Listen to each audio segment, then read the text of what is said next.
This is Jordan Tower with JT News. Make sure you smash that like button, smash that subscribe button. Okay, so Boosie comes out and says Puff does deserve a bond. He says, I've been said it. He ain't killed nobody. And people who kill people still get bonds sometimes. He has a point. Okay? He has a point. Why doesn't Puff have some kind of bond? I know that they're saying that they're worried about witness tampering and everything. But there's a lot of ways to avoid that. Like, he even set up a... They even let NBA YoungBoy get house arrest, right? This is a guy. Look at NBA YoungBoy's record: drive-by shootings, guns, weapons, beating girls. Like, he has so much stuff, and he's in the worst state. Louisiana, like for getting in trouble. You don't want to be in Louisiana, right?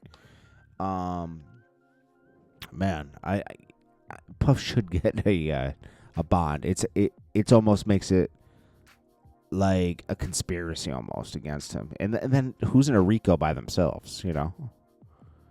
It's a weird case. And there's so many side cases. It's like it's a big circus. But what do you expect? Puff's whole career has been a circus. The way he's held people back, stopped people from moving forward, held on to people's contracts, treated people horribly.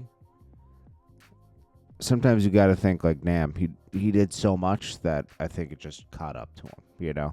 Just karma in general. Katie says he didn't really pay attention to the Super Bowl period. The not only was the Super Bowl itself not great, there wasn't that much. I mean, the Kansas City Chiefs didn't even show up until third quarter. So it's like, okay. After halftime, they kind of arrived and made one touchdown. And I'm not really huge into sports, but I do watch like the Super Bowl and stuff like that. And I was like, you expect more of a matchup.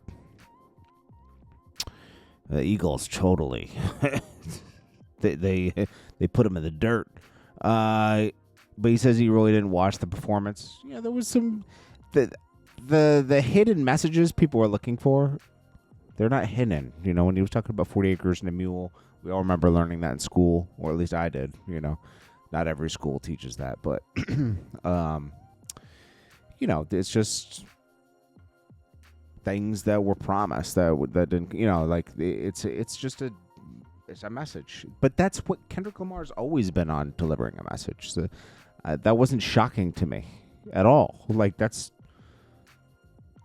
what you... Now, this guy spent, like... You have to spend your own money at a Super Bowl performance. I think it was like... That had to be like $1 million right there. To pay everybody, fly everybody in. Like, you gotta foot the bill for all that stuff. It's still crazy to me that they don't get a budget to do the performance. That's crazy. You know? Like, the artist has to pay for it themselves? How did that start? Now, Serena Williams doing the Crip dance. We've already talked about that. And her half-sister being shot by Crips in 2003. You wouldn't expect her to be Crip walking, right? AB says, Antonio Brown says, she's also with a white husband. She's not like us. He's on his Dr. Umar. That is funny.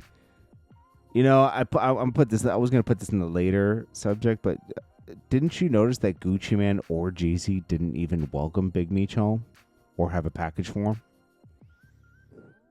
And they kind of like knew him, you know, like, so it's like, of course Jeezy did, but like Gucci kind of knew him too, a little bit loosely, and it's like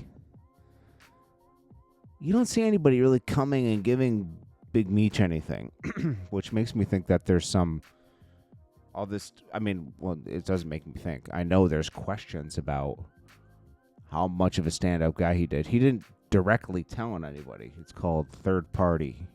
It's even just sending somebody to do it for you. We'll get to that in a second. Kai Cenat, I Show Speed.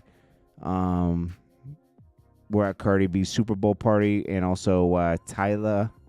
Okay. And then also Ty Lug and Quavo and Ice Spice. Now, here's the messy part. Quavo being there. Quavo's there, and then she's having her divorce with Offset. She's her and Quavo have been seen together a few times, just obviously as friends, but it's like that is messy, man. These celebrities get messy. Oh man, Wack 100 was on No Jumper, doing their podcast, doing his podcast with Adam 22, and he was talking about, academics. Be careful who you're friends with, man. Wack 100.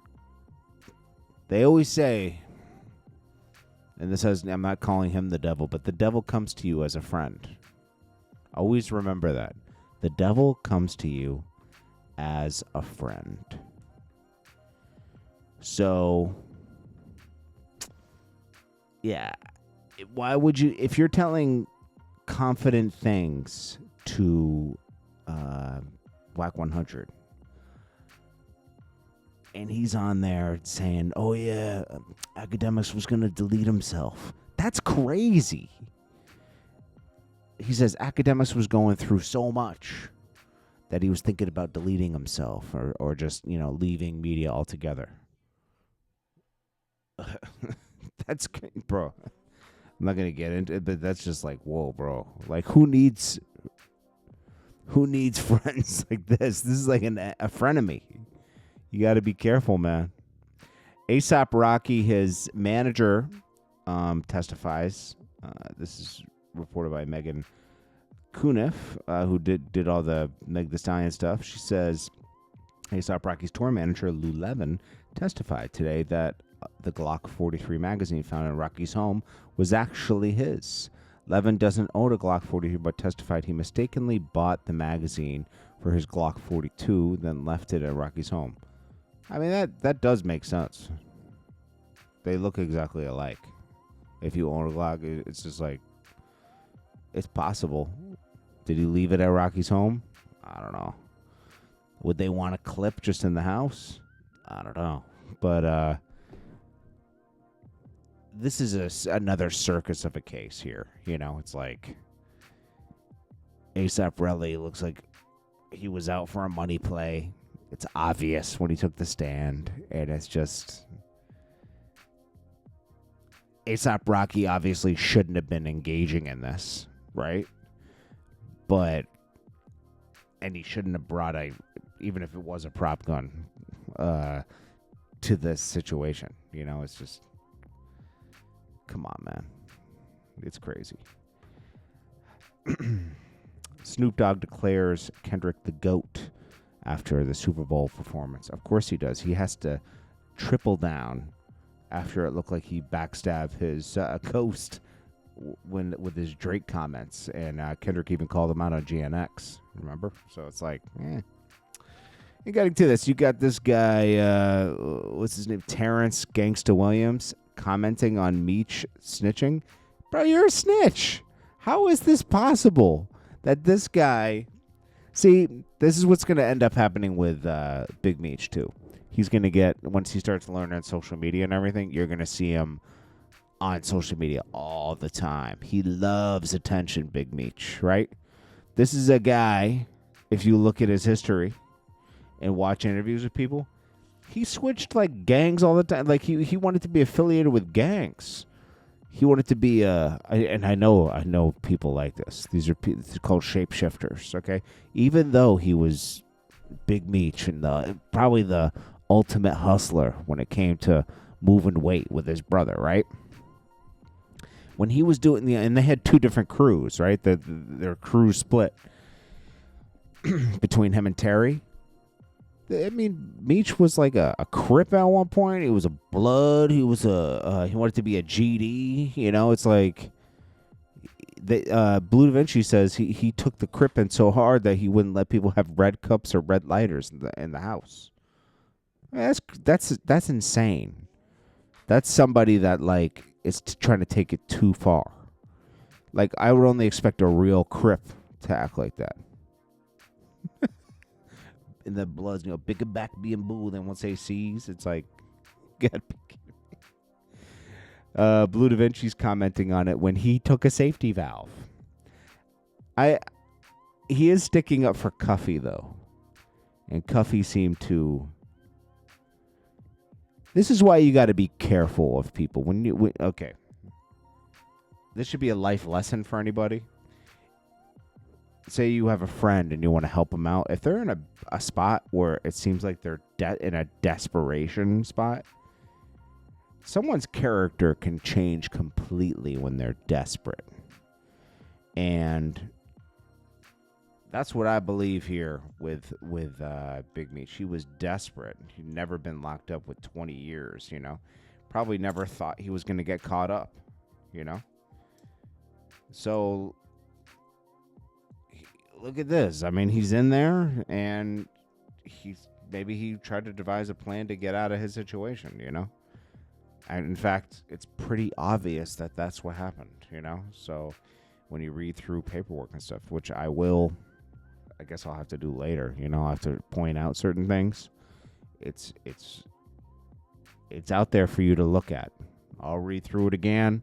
I'll go down that rabbit hole again, you know. And as far as Big Meech's part of the operation, it was ran sloppy, man. Part of the reason that they went to jail is because of Big Meech. Okay? Like, a big part of the reason they went to jail is because Big Meech expanded too much and had too many people in BMF, and like certain underlings got caught. They started spilling the beans. The bookkeeper was moving weight at one point. Nobody was watching him and having repercussions for trying to move weight. I mean, you would have paid that guy extra to make sure that he didn't, and you probably would have made sure that the books weren't accessible in a raid, you know? Or don't have books, period. Why do you need books for a drug organization for dated years back? Like, what are you going to, do your taxes? It's like, stop. It's crazy. It's insane, man, how they ran this thing. Now, 50 Cent said that if the artists on the bill don't show up, are you going to want a refund? Big Screech is not going to be there. Yeah, because he can't go to the concert. I never even thought about that, but he's right. I was thinking he was on house arrest where he could go work during the day, but he has to get permission to do things. Maybe he'll... I mean, I don't see how they will let him go, but maybe they will. I have no idea. Like, he did go to the dentist and get his teeth done, but, like, I guess that's a health-related event. I don't think they're going to let you go to a party, right? But, hey, you never know. They give certain people 10 years for murder, and they give certain people 20 years for... I do believe Big Meech and Southwest T got too many years. I mean, they got 20 years for... no murders or anything, like it was just drugs. It's like 20 years, killers get less, He says he can't go out after 6 p.m., but don't take my word for it. Go ahead and knock yourself out. Oh, okay, so he can only go, okay, that's interesting. Jackpot the Juice, he put out a skit on how the person controlled Meek Pageby. It did look like he was reading off like a teleprompter. I wasn't gonna address this, but I don't want to be tricked up the streets. 50 Cent said, I'm dying laughing. Then it says 42 Doug. He says, I'm so tired of the he say, she say. Show us the paperwork that's going to end everything. And deal made through cooperation has to be in there. Either she got it in hers or he got it in his. Yeah, she has it in hers. So. And then, we already know he put up this Cuffy interview. I think I found the person, someone's name, something with the barber. I think he's the one who did the interview. Shout out to him. Yep. That's it, man. What you do in the dark comes to the light. That's the truth. I'll check you guys in the next one. This is Jordan Tower, JT News. Peace.